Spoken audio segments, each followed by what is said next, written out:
Good morning, everyone. This is attorney Ahmad Yakzan from the American Dream Law Office. I am coming to you today from my house. As you might know, my house was damaged by Hurricane Milton, so I had to move my home offices up to one of my bedrooms. So I can probably do this every week now. Come to you live probably earlier, so I don't have to go to the office and do it and everything. So I have a pretty sweet setup here, and I can do that. I can do that Mondays on and Wednesdays. As I said, we're going to be doing those lives on all of our social media. If you have any questions, please drop them in the chat. If you are following us from TikTok, I would really appreciate some hearts. And if you would like to speak to us, there's several ways to get in touch with us. The phone number for the office is 1-888-963-7326. If you're in the United States. If you're from outside the United States, our WhatsApp number is +1 727 301 9328. And if you want to schedule a consultation with me, you have several ways to do it. You can go to our website, which is americandream.law. You can call us. You can drop us an email at intake@americandream.law, or you can give us a call, as I said, on WhatsApp, and that phone number is +1 727 301 9328. Let us know if we can help with anything. If you do if you do have a question, please don't put too much personal information about you in the question, because I do not want anybody to to know anything about your case. And the last thing I wanted to say is, anything I say here, even if it actually applies to you, is not legal advice and should not be taken as legal advice. The only way that you can establish an attorney-client relationship with me is to sign a contract with me and I become your attorney. I do have a small investment in my consultation fee. Consultation fee is $125 if you book it with my staff the first time you call us. I do have some same day slots that you can use at $250, and over the weekend my consultation is $300. So if you have any questions, we have a lot of options for you. All you have to do is just call us, and we will see how we can help you. So the biggest thing that came last week on immigration, one of the biggest things, and one of them that makes me very happy, is the designation of Lebanon for temporary protected status. So if you have anyone here in the United States from Lebanon, or someone who has lived in Lebanon and their last place of habitual residence was Lebanon. I'm talking about Syrians. I'm talking about Palestinians who have a refugee ID, for example, or they used to live in Lebanon before coming here to the United States. They will also be eligible to get that TPS. So if you have any friends who are Lebanese, Palestinians, Syrians, anyone who has an ID from Lebanon, we will be able to apply for temporary protected status for them. What that means is even if you have a removal order against you, you will be able to stay in the United States. They're not going to remove you from the United States. If you're a Lebanese citizen, you will also be able to apply for an employment authorization document, which is an EAD work permit. So if you are if you can't work legally or anything like that, you will be able, if your TPS is granted, you will be able to do that.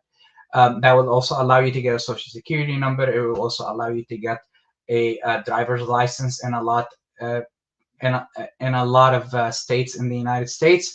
So if you are undocumented in the United States, and if you're from Lebanon, and or someone who's not Lebanese but lived in Lebanon as the last place where they lived before coming to the United States, they will be eligible for that TPS. So right now, what we have is deferred and enforced removal, which is a designation, meaning, again, they're not going to remove you from the United States, and they're working on they're working on designation for TPS for Lebanon right now. So if you are, as I said, if you're Lebanese or someone who lived in Lebanon as their last habitual place of residence before coming to the United States, if you lived in Lebanon, even though you're not Lebanese and you have proof of that, you are more than welcome to apply for TPS. Call my office. Again, the phone number is 888-963-7326 if you're here in the United States. If you're calling us from outside the United States, the number is +1 727-301-9328. Or if you want to drop us an email, you can drop it in Spanish, English, or Arabic, and the email is intake@americandream.law, and we'll be able to respond to you.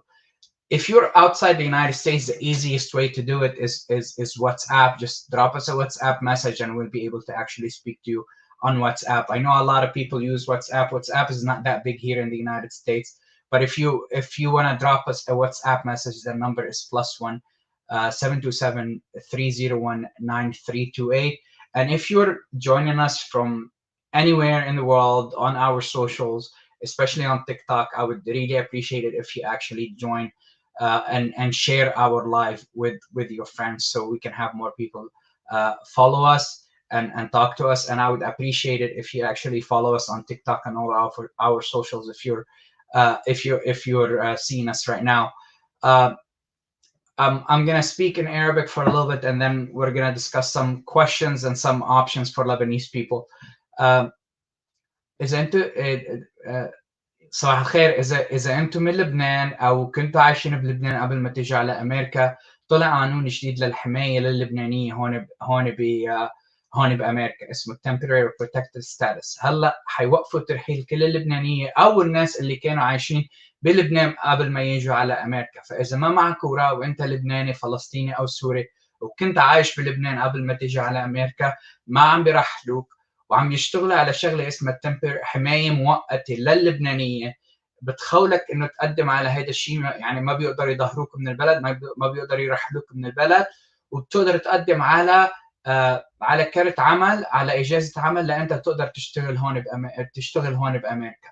فاذا بتعرف حدا، اذا انت لبناني او كنت عايش بلبنان قبل ما تيجي لهون على امريكا، بتقدر تقدم على هيدي الحمايه. اذا بدكم تحكوا معي على المكتب، رقم المكتب 888-963-7326، او اذا بدكم تحكوا على الواتساب هي +1 727-301-9328. ما تخلوا هيدي الشغله تروح عليكم، هيدي الشغله كتير كتير منيحه. وقربوا هلا قبل ما يطلع حدا جديد. اذا انتخبنا رئيس جديد يمكن هيدي الشغله تروح. فاذا انتم هون وما معكم اوراق بامريكا، اتصلوا في. الشيء الوحيد اللي المفروض انتم تثبتوه انه كنتوا عايشين بلبنان قبل ما تيجوا لهون، وانه انتم كنتوا متواجدين بامريكا من 16 الشهر هيدا. فما تخلي حدا ياخذوا مصاريكم ينصب عليكم. اتصلوا بمحامي مثلي انا، وقربوا على هذه الشغله مشان انتم تقدروا تساعدوا حالكم وتساعدوا اهلكم. فاتصلوا في رقم المكتب مثل ما قلت لكم 888-963-7326، او اذا بتحبوا تتصلوا فينا على الواتساب اللي هو +1 727-301-9328. And if you guys are following us on TikTok, I would really appreciate some hearts and some shares. I am looking for 500 hearts today. I would really appreciate if you guys can get me there. I would really appreciate it. We're also helping the Hispanic Outreach Center today. So if you give us any gifts or anything, that goes to them.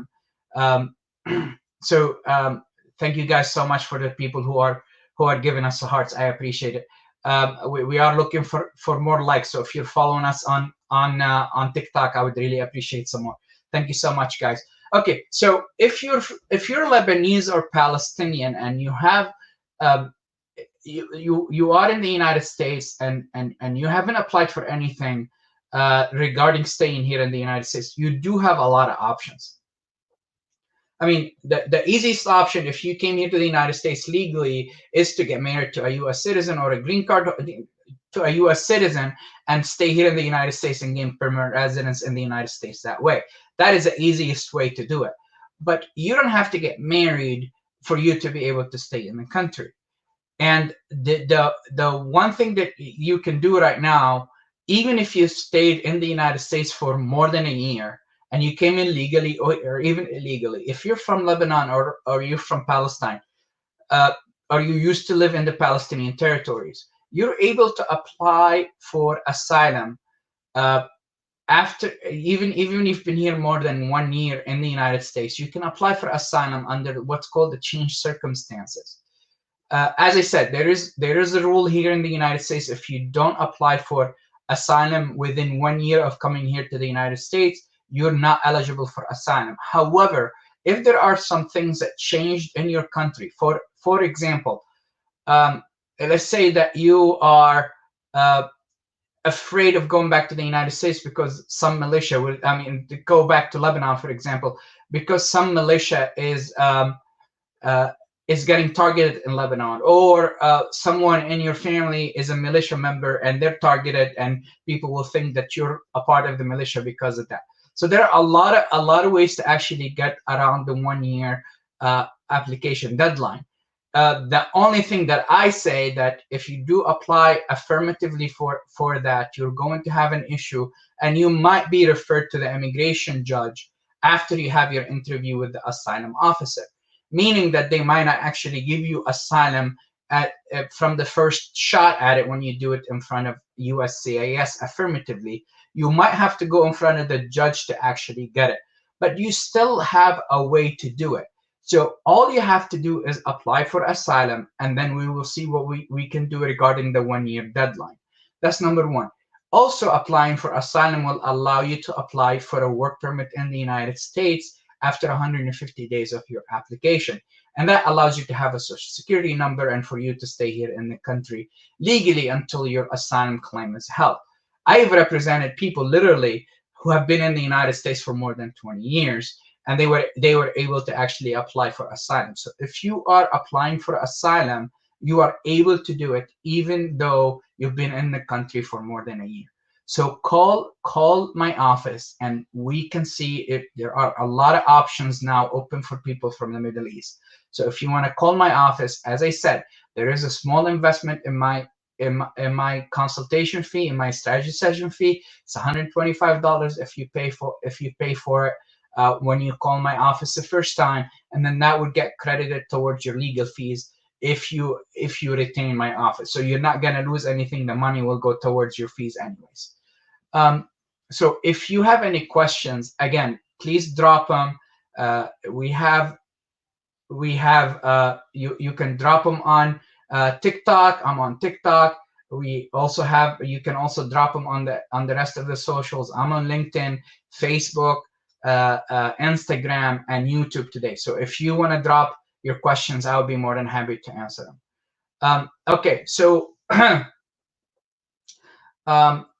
I went live last Wednesday, and I unfortunately had to cut it short a little bit because of something that's happening here in Florida. So I need to answer some more questions. I have about 5 or 6 of them that I didn't get to answer last week. And remember, we're on every Monday and Thursday. Monday in English, Thursday in Arabic. So if you want to join us. If you want to join us, I would be more than happy to share the link. But we are on every Monday and Thursday to answer your legal questions. And again, you can get in touch with me. I'm probably the most accessible lawyer in the world. You can get in touch with me online. You can get in touch with me by calling my office or sending me a WhatsApp message. Or you can go to my bio on each of my socials. There is a link in there for you to actually schedule a consultation with me. The question that I stopped at last Wednesday was, my son is a U.S. citizen. He's 23-year-old. Can he file for a petition while living overseas? The short answer is yes, he can. The problem is going to be that a lot of U.S. citizens who live overseas don't file taxes in the United States, and there are 2 problems with that. There is something called U.S. domicile. You have to prove that you're domiciled in the United States for you to be able to file for anyone. That's number 1. And number 2, you have to prove that you have enough money, or you're making enough money in the United States for you to be able to petition for anyone. And that is called the affidavit of support. And people who apply for people from overseas run into these 2 problems. So there are ways to get around these issues if you call an attorney who's seasoned to actually answer those questions for you and do it for you. But is it doable? Absolutely. I have the resources to help you through it and uh, have you go to the right people to fix these issues. But you please don't do it on your own, because at the end you probably spend a lot of money on fees without actually getting what you were looking for. So call an attorney, especially if you have some issues like that in any petition. But this 23-year-old can apply for both of his parents. And as I mentioned before, you don't have to wait for a visa number to be available um, if you are related and your parent you're the parent of a U.S. citizen. You don't have to wait for a visa number to be available, so you will be able to actually get the green card right away. Again, guys, if you're watching us on TikTok, I would really appreciate some likes. We're at 148. My goal today is 500. I would really appreciate some likes. Thank you so much. All right. So the next question that I have is, my green card expired 4 months ago. Am I able to renew it? Again, knowing that the 4 month already passed. Now, the one thing that people don't understand in the United States, that the only person that can take away your green card is an immigration judge, meaning that you don't lose your permanent residence until you go in front of an immigration judge. No one can take it away from you. They have to put you in removal proceedings, even though you're a green card holder. They can put you in in removal proceedings for you to be able to, for them to be able to take away your green card. They have to do rescission. They have to do removal proceedings for you not to have your green card anymore. So if your green card expired 4 months ago, and all you have to do is apply for an extension. And the good thing about applying for an extension is you can actually get a letter saying, well, here, we're going to extend your green card expiration for about 4 years from the date that your physical green card expired. So you're going to get a free extension for a very long time for you to be able to leave the country and come back. So just because your card is expired doesn't mean that you're not a permanent resident anymore. If you stay outside the country for too long, for more than a year, and you try to come back, again, no one can take away your green card other than an immigration judge. So if your green card is expired, you're going to have a bigger issue coming back into the United States. But if you stayed outside the United States for more than a year, your green card automatically expires. So what you want to do, you want to make sure that when you come back, you actually choose to go in front of an immigration judge if you've been outside the country for more than a year, and then you can defend yourself for you not to lose the green card. So make sure that if your card is expired, as I said, you don't lose your green card right away. Now, a note about conditional permanent residence, and I have spoken about this for several times now.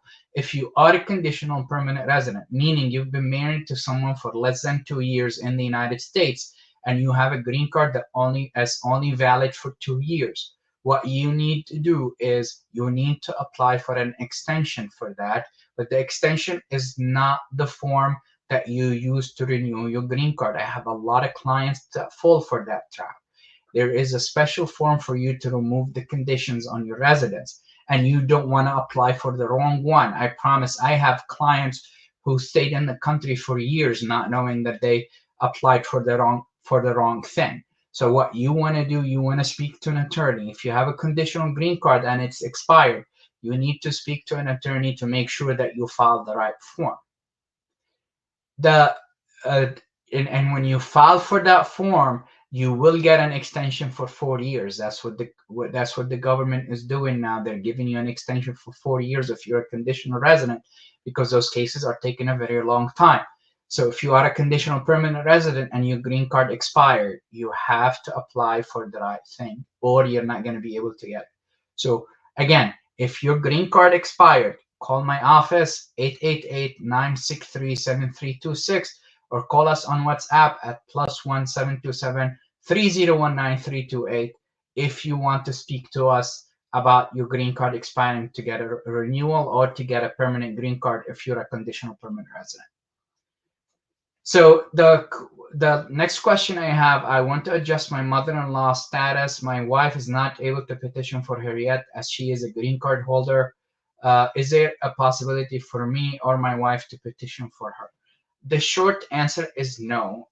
As I explained in my other in my previous sessions, guys, a green card holder cannot apply for parents. They can apply for their children and their spouse, children over 21 and under 21. So what you can do if you're a green card holder, you can actually apply for these two people. You cannot apply for your parents yet. So if you're a green card holder, you cannot apply for your mom or dad. Now, the way we've done it before is that the petitioner who's a green card holder might actually be able to apply for their citizenship, and after they become a citizen, because they've had the green card for a long time, after they get their citizenship, then they will be able to apply for their parents. But as a green card holder, you are not able to apply for your parents. So please don't apply for a parent, especially if they are undocumented or have a criminal record or anything like that. You're gonna be doing them a disservice if you apply for their green cards without you being able to do it. So please don't do that. Okay. All right. The next question that we have is, I'm on an F1 visa. Can I apply for asylum? I have done that for a lot of clients. They were on F1 visa, and as soon as they got close to when they got close to graduating, something happened in their background, and they had to stay in the country using asylum. I represented someone from a country, from a political family, and right before she graduated from college, one of family members in her home country started getting death threats, and actually ended up getting arrested by the police and tortured for a month. And then we were able to get the person her asylum, even though she was on F1 status. Now there are a couple of issues that you're gonna run into, and one that I alluded to earlier, which is the 1-year filing deadline. If you had something in your background from 4 or 5 years ago and you didn't apply for asylum until 5 years after you came to the United States, there is going to be an issue.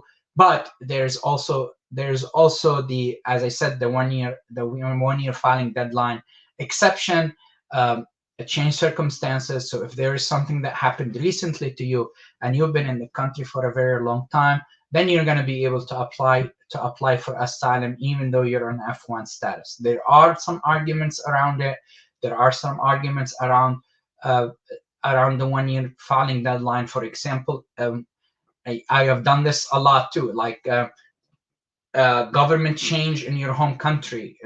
One government changes and the other government comes, and another government comes in that doesn't like your nationality or doesn't like your membership in a particular social group, and they start persecuting people who look like you or from your family or something like that. Then we can use that exception to actually get you asylum and get around that 1-year filing deadline. So even if you've been in the country for a very long time and you're on F1 status, I would be able to get to apply for asylum for you and argue that you should get an exception. If you're on TikTok, guys, I see a lot of people joining us. I would really appreciate some likes. We're at 148 and we have about 6 minutes left.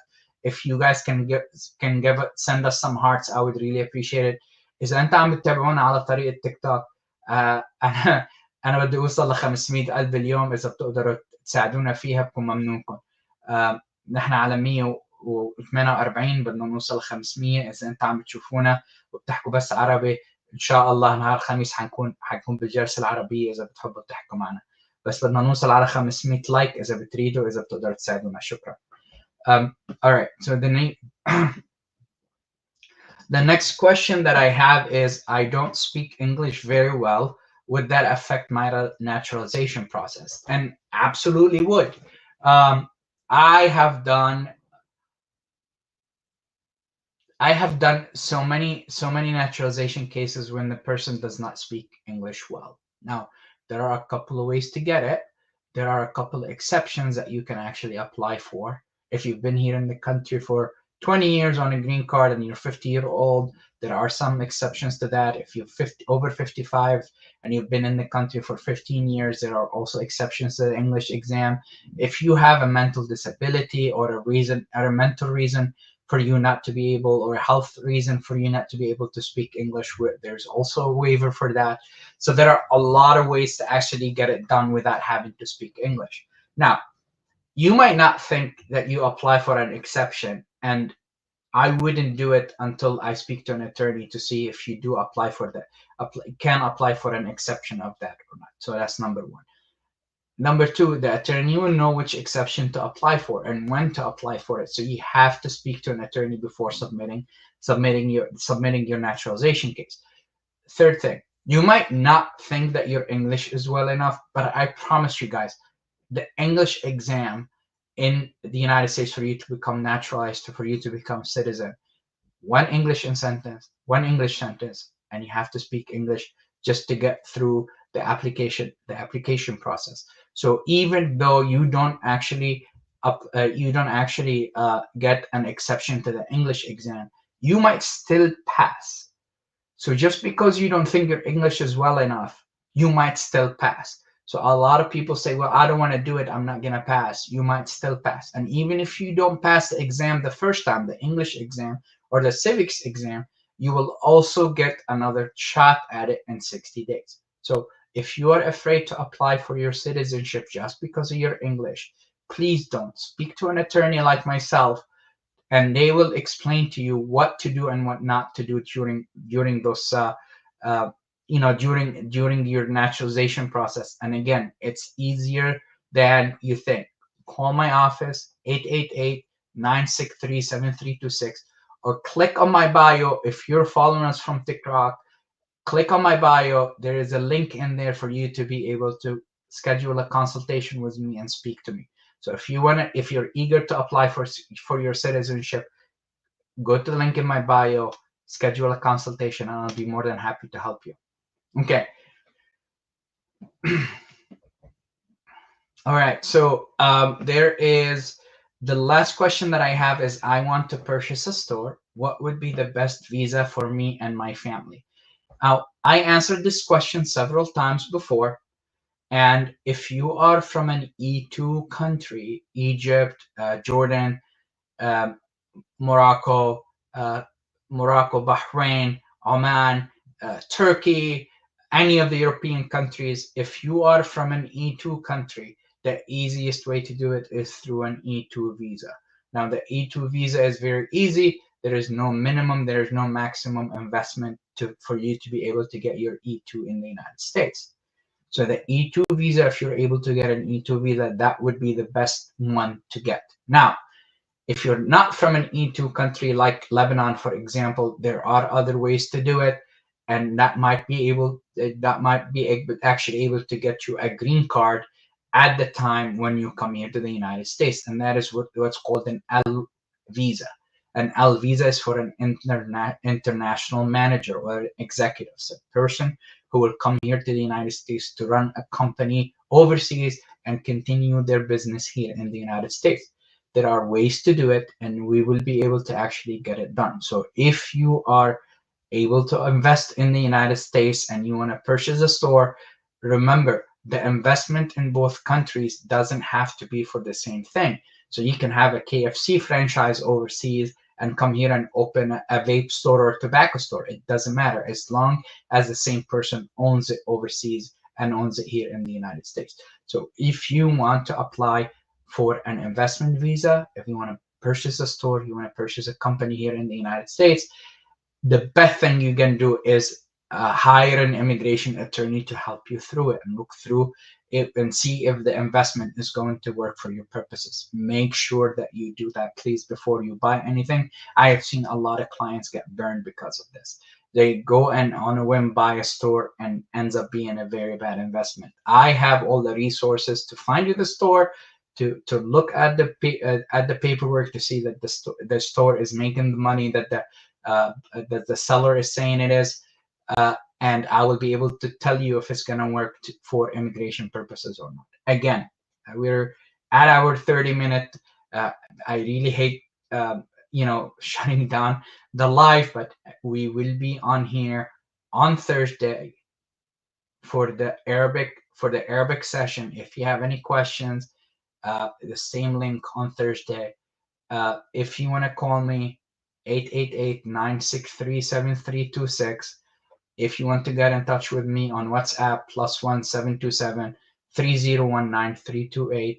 And if you want to go and know more about me, go to our website. It's americandream.law. We have a Spanish page, we have an Arabic page, and you'll be able to learn as much as you want about me and my practice. Thank you guys so much for joining me this on this Monday, and I will see you on Thursday. And if you have any questions, email them to intake@americandream.law. Thank you guys so much. Have a wonderful day and have a great week, and I will see you guys on Thursday.